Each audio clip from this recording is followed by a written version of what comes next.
रात में 3 बजे सोते हो, सुबह 12 बजे उठते हो, दिन भर पढ़ने की कोशिश करते हो, पढ़ाई में मन लगता नहीं है, आंख के नीचे गड्ढा हो गया है, अंदर से आंखें लाल हो गई हैं। घर में माता पिता बात करते हैं तो चिढ़ होती है कि क्या बात करें इनसे। पूरे समय लगता है कि पढ़ने का समय नहीं है, और जब पढ़ने बैठो तो पढ़ने का मन नहीं करता है। पढ़ने बैठो तो मोबाइल हाथ में लेके चलाने का मन होता है, मोबाइल चलाओ तो पूरे समय अपने अंदर से गिल्ट होता है कि मैं क्यों मोबाइल चला रहा हूं, चलो मैं पढ़ाई कर लूं। ऐसा क्यों हो रहा है कि तुम कुछ और करना चाह रहे हो पर दिन भर कुछ और कर रहे हो? आज इस क्लास में जितने भी बच्चे हैं सब यही चाहते होंगे कि जीवन में वो सफल हों, डॉक्टर बने, क्योंकि ये बैच में डॉक्टर बनने की पढ़ाई हो रही है। पर ऐसा क्या है कि आप दिन भर वो काम कर ही नहीं रहे हो जिससे आपको आपका लक्ष्य है? सीधे शब्दों में आप समझो, आप अपने जीवन का जो कंट्रोल है, आप अपने जीवन का पूरा कंट्रोल एक शैतान को दे चुके हो, जो अपने हिसाब से आपके जीवन को चला रहा है। अगर सच में तुम्हें जीवन में सफल होना है, और अपने माँ बाप के लिए क्यों, अपने लिए जीवन में कुछ करना है, अपना नाम बनाना है, अगर अपना नाम रोशन करना है। मैंने एक दिन कहा था कि माँ बाप नाम रख देते हैं, पर नाम बनाना बेटे या बेटी का काम होता है। माता पिता आपका नाम रख देते हैं कि आपका नाम रख दिया आशु, पर इस नाम को बनाने का जो काम है वो आपके ऊपर है। अगर आप सच में अपना नाम बनाना चाहते हो, अगर आपके सच में दिल में ये इच्छा है कि आप जीवन में कुछ बड़ा करोगे, तो आप दिन भर ऐसा कर क्यों नहीं पा रहे हो? आप फंस क्यों गए हो? आप गीता में जाना, अध्याय 18 है, और अध्याय 18 का अगर आप देखोगे तो टाइटल है सन्यास। सन्यास के ऊपर है पूरा। और अगर मैं आपको संक्षेप में बताऊं, अगर आप सोचते हो कि पहाड़ पे चले जाना और सब कुछ त्याग देना सन्यास है, भगवान श्री कृष्ण ने ये बिल्कुल नहीं बोला। भगवान श्री कृष्ण ने बोला है कि सर्व कर्म फलम त्यागम परुष त्यागम विकक्षणा, कि जो सारे कर्म के फलों को त्याग दे वो सबसे ज़्यादा विकक्षणाज है, मतलब सबसे इंटेलिजेंट लोग हैं, वो सबसे बड़े बुद्धिजीवी हैं वो लोग। पर कर्म को त्यागने वाले बुद्धिजीवी नहीं होते। जो आपका मन होता है ना, वो बहुत चंचल होता है, और आपका मन ऐसा होता है जैसा एक नवजीवित पशु हो। जो छोटा सा घोड़ा पैदा होता है ना, वो इधर उधर भागता रहता है, उसे सही दिशा नहीं मिलती है, और उसे लगातार सिखाया जाता है कि तुझे सीधे दौड़ना है, जब बाधा आएगी तो तुझे कूदना होगा, पर वो घोड़ा सीख नहीं पाता, वो इधर उधर भागता रहता है। जिस तरह से एक नवजात पशु का दिमाग होता है ना कि इधर उधर भागता रहता है, ठीक वैसे ही आपका मन होता है। आप देखो जितने भी लोग सबसे ज्यादा महान बने हैं, उन्होंने अपनी इंद्रियों पे काबू किया है, अपने मन पे काबू किया है। बाहर दुनिया को जीतना बहुत आसान है बेटा, सबसे पहले आप अपने मन को जीतो, अपनी इंद्रियों को जीतो, अपने ऊपर कंट्रोल लेके आओ। जब तक आपके जीवन का कंट्रोल दुनिया के पास है, तब तक आप कुछ नहीं कर पाओगे।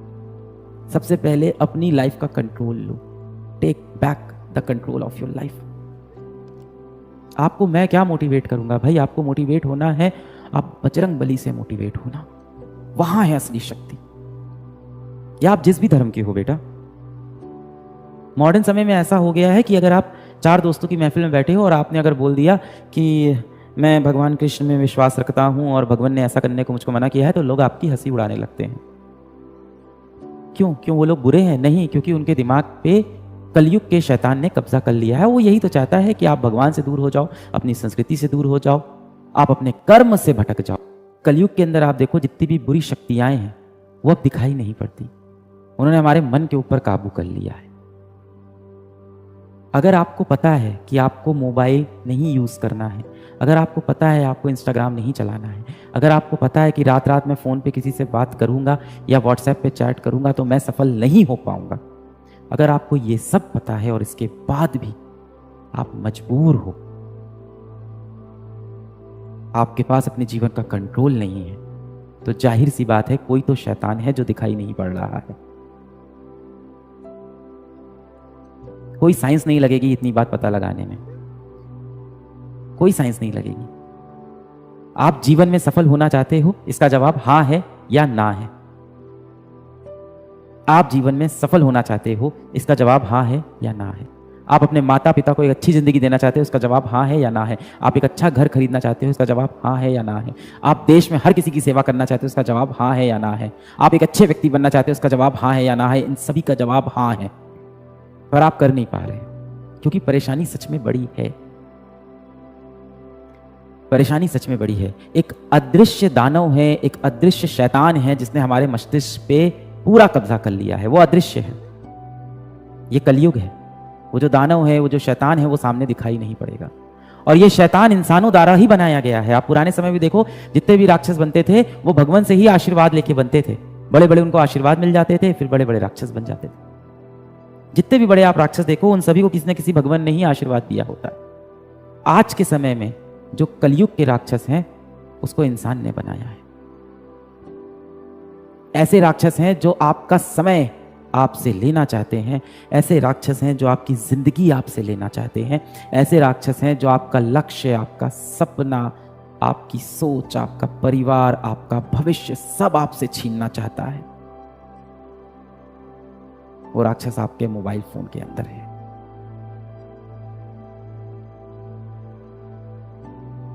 आप मोबाइल का इस्तेमाल नहीं करते, मोबाइल आपका इस्तेमाल करता है। अभी हुआ क्या ना कि कलयुग के अंदर क्या हुआ कि पढ़ाई के नाम पे भगवान पे विश्वास ना करने को कूल समझने लगे, अपने आप को एजुकेटेड समझने लगे लोग। माँ बाप से बदतमीजी से बात करने को एजुकेटेड समझने लगे हैं लोग। गंदे शब्दों का प्रयोग करना,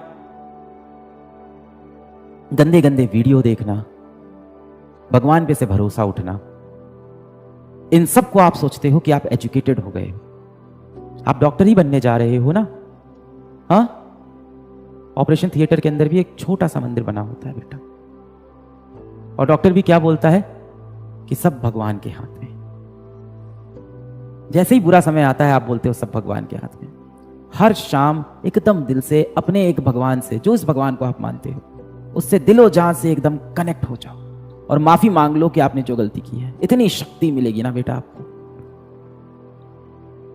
जो प्रॉब्लम्स आपको लग रहा है कि चली जाएगी, क्यों नहीं जा रही है? क्योंकि इन सभी प्रॉब्लम को शक्तियां मिली हैं। किसने दी है? किसने दी है? दुनिया के बड़े बड़े दिग्गजों ने दी है। बड़े बड़े दिग्गज जो ऐसे प्लेटफॉर्म अब बना रहे हैं जो आपके समय के साथ साथ आपका भविष्य, आपका सपना, आपकी जिंदगी, आपका डेटा, आपकी चॉइसेस सब आपसे छीन ले। इनसे आपको लड़ना है तो आपको वापस जाके अपने माता पिता, अपने भगवान पे भरोसा दिखाना होगा। आज इस सेशन के बाद में हाथ जोड़ना भगवान श्री कृष्ण के सामने, भगवान श्री राम के सामने, जिस भी भगवान को आप मानते हो, जिस भी धर्म के हो आप। हम भारतीय हैं, हर धर्म की इज्जत करना हमारे संविधान में लिखा है। आप जिस भी धर्म के हो बेटा, जिस भी भगवान को आप मानते हो, उनके सामने हाथ जोड़ना, सच्चे दिल से माफी मांगना अपनी गलतियों के लिए, एक अच्छा इंसान बनने का संकल्प लेना, और ये क्रिया हर शाम करना शुरू कर दो। अपनी जड़ों को वापस मजबूत करो, ये सारी दिक्कतें वहीं से हल होंगी। आप सब तो डॉक्टर बनने वाले हो ना? बताओ कोई इंसान बीमार कैसे ना पड़े? बताओ हमें बीमारियां क्यों होती है? मैं बहुत बेसिक सवाल पूछ रहा हूं। आप सब तो डॉक्टर बनोगे। हम सबको बड़ी बड़ी बीमारियां से बचना है तो हम क्या करें? क्या बोलते हैं उसको? अपनी इम्यूनिटी को स्ट्रांग करें, है ना? हमारे जो शरीर के अंदर रक्षा होती है, जो हमारा शरीर खुद की रक्षा करता है, उस सिस्टम को हम और ज्यादा मजबूत कर लें, अपनी इम्यूनिटी को स्ट्रांग करें। दवा खाने से तो लोग सही नहीं होते, आपको भी पता है। तभी तो बोला जाता है prevention is better than cure. दवा खाना तो मजबूरी हो गई क्योंकि बीमारी शरीर में प्रवेश कर चुकी है। अपनी इम्यूनिटी स्ट्रांग कर। अब आप मुझसे आके रोज टैबलेट मांग रहे हो कि सर कुछ दवा दे दो जिससे मेरा ये सारी बुरी आदतें मेरी जीवन की छूट जाएं और मैं एक बहुत अच्छा व्यक्ति बन जाऊं और जीवन में सफल हो जाऊं। तो मैं आपको दवा दे दूंगा। दवा का असर क्या होता है? कितने दिन रहता है? 1 दिन, 2 दिन, 1 हफ्ता, 1 महीना। फिर क्या है? अंदर से अगर आपकी इम्यूनिटी स्ट्रांग नहीं है तो अगली बार फिर वो बीमारी आपको पकड़ लेगी।